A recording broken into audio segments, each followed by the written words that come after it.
Assalamualaikum warahmatullahi wabarakatuh. Pada kesempatan hari ini saya akan membahas tentang biografi lengkap Kiai Haji Khosin Bendo, Kiai Haji Muhajir, pendiri Pondok Pesantren Darul Hikam Bendo, Pare Kediri. Kiai Haji Khosin Bendo atau Kiai Haji Muhajir atau Kiai Haji Khosin Al-Muhajir rahimahullah adalah muasis atau pendiri Pondok Pesantren Bendo atau Pondok Pesantren Darul Hikam Bendo Pare Kediri. Santrinya tersebar di berbagai daerah di tanah Jawa dan banyak yang menjadi kiai yang hebat-hebat. Ada yang mendirikan pondok pesantren, ada yang meneruskan mengasuh pesantren, bahkan ada yang menjadi pemimpin organisasi Islam terbesar di Indonesia, menjadi Rais Am PBNU. Kiai Haji Khosin mempunyai nama asli Muhajir dan setelah haji mengganti nama dengan Khosin. Beliau merupakan putra ketiga dari Kiai Haji Ujang Soleh atau Kiai Haji Soleh Banjar Melati dan Nyai Istianah rahimahullah. Keduanya memiliki putra antara lain Kiai Haji Mubarak Jambes Kediri, Kiai Haji Dahlan Jambes Kediri, Kiai Haji Muhajir atau Kiai Haji Khosin Bendo Pare Kediri, Kiai Haji Muhaji atau Kiai Haji Abdul Raif Rejo Winangun Papar Kediri, Nyai Khadijah istri Kiai Haji Abdul Karim Lirboyo. Kiai Haji Khosin Al-Muhajir meninggal pada 24 Dzulqa'dah 1378 Hijriah atau 1 Juni 1959 Masehi. Beliau meninggal pada usia kurang lebih sekitar 130 tahun dan dimakamkan di Komplek Pesantren Darul Hikam Bendo Pare Kediri. Beliau diasuh dan dididik oleh ayahnya Kiai Haji Ujang Soleh atau Kiai Haji Soleh Banjar Melati. Guru-guru Kiai Haji Khosin Bendo yaitu Kiai Haji Soleh Banjar Melati, Syekhona Khalil Bangkalan, Kiai Haji Dahlan Jambes Kediri. Murid-murid beliau termasuk Kiai Haji Badawi Hanafi, pendiri pesantren Al-Ihya Ulumuddin Kesugihan Cilacap, Syekh Qudhori Tegalrejo Magelang di Bendo sekitar 1933 Masehi, salah satu pemegang sanad Ihya Ulumuddin. 3. Syekh Khotib Abdul Karim Ponpes Salafiyah Curah Kates Jember yang mondok sekitar 17 tahun di Bendo. 4. Syekh Amir Fatah Kroya Dubes Korea Selatan 1980. Selanjutnya Kiai Haji Marzuki Dahlan pengasuh Pondok Pesantren Lirboyo Kediri, Syekh Ihsan Bidahlan Jambes yang namanya sangat disegani karena karya beliau yang fenomenal yaitu Sirajut Thalibin Syarah Minhajul Abidin karya Imam Ghazali. Selanjutnya Kiai Haji Sahal Mahfud Kajen Pati Jawa Tengah Rais Am PBNU. Selanjutnya Syekh Mahmud Muhtar Plumbon Cirebon.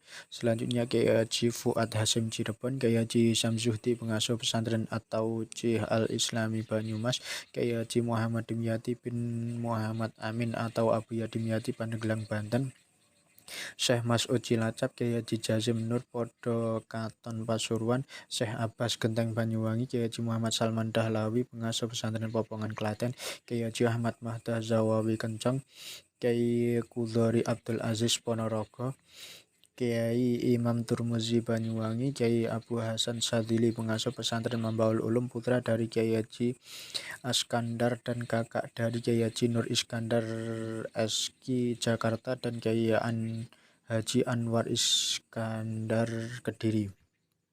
Kiai Haji Ahmad Maisur Siti Atur Siti atau Kiai Muhammad Zairozi mengabdi di Pondok Ringin Agung Pare Kediri, Kiai Haji Son Haji Hasbullah atau Mbah Jimbun Kebumen, guru spiritual Gus Dur dan Besan Hadratus Syekh Kiai Haji Muhammad Usman bin Naki Al-Ishaqi Jati Purwo Surabaya, Kiai Haji Raden Abbas Hasan pendiri Pondok Pesantren Al-Azhar Tugong Banyuwangi, Kiai Haji Muhammad Qasim Kiai Pesantren Ringin Agung Pare Kediri, Kiai Haji Muhammad Fadil bin Abdul Jalil pendiri Pondok Pesantren Raudhatul Huda Kalapasit Kecamatan Lakbok Ciamis, Kiai Haji Ahmad Mujahid ayah dari Kiai Haji Isomuddin, Kiai Haji Malikul Karim Asy'ad, Kiai Haji Hasan Asy'ari atau Mbah Mangli Ngeblak Magelang, Kiai Haji Mustafa Lekok Pasuruan, Kiai Haji Ahmad Asrari Al-Ishaqi Kedindeng Surabaya, Kiai Hisam Syafaat Pondok Pesantren Darussalam Blok Agung Banyuwangi.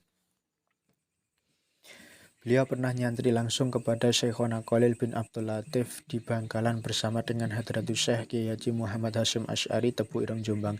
Kurang lebih 3 bulan berjalan. Kemudian Kiai Haji Dahlan Jambes rahimahullah dipanggil oleh Syekhona Khalil lewat mimpi untuk menjemput dan mengajak pulang Mbah Khosin karena Adiknya dianggap ngentai ilmu, sudah tidak ada lagi ilmu yang bisa diturunkan oleh Syekhona kepada Mbah Khozin, karena semua ilmu sudah diserap atau dikuasai, dan semenjak pulang dari Bangkalan beliau ngaji Ihya Ulumuddin kepada kakaknya sampai bertahun-tahun.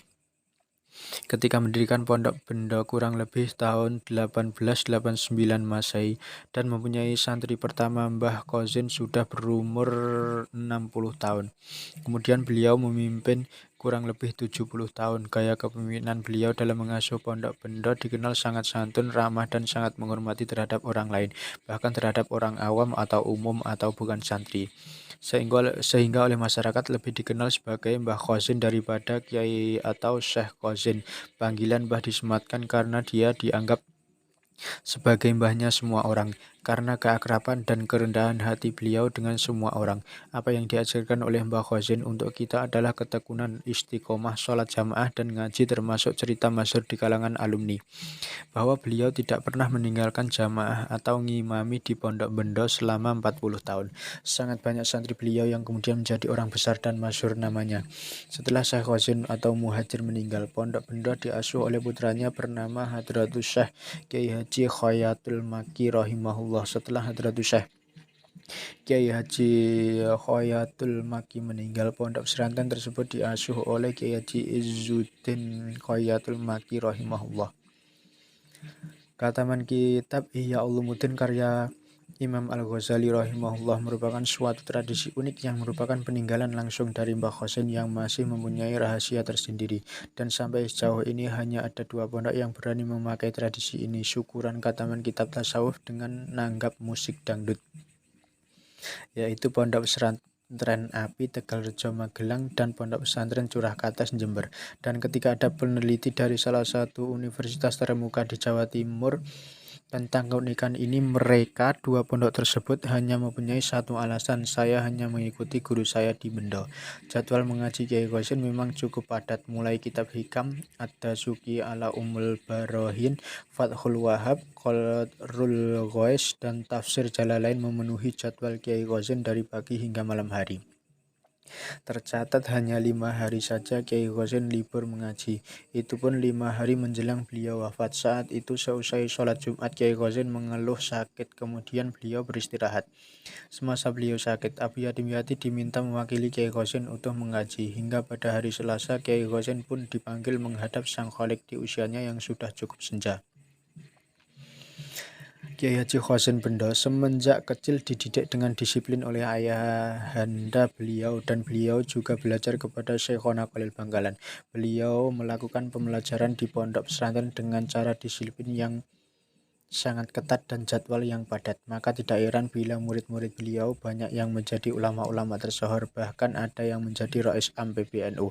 Atas kesabaran dan ketelatenan beliau dalam membimbing para santri-santrinya, sehingga banyak murid-murid berdatangan dari berbagai daerah. Sekian biografi tentang Kiai Haji Khozin Bendo, semoga bermanfaat. Assalamualaikum warahmatullahi wabarakatuh.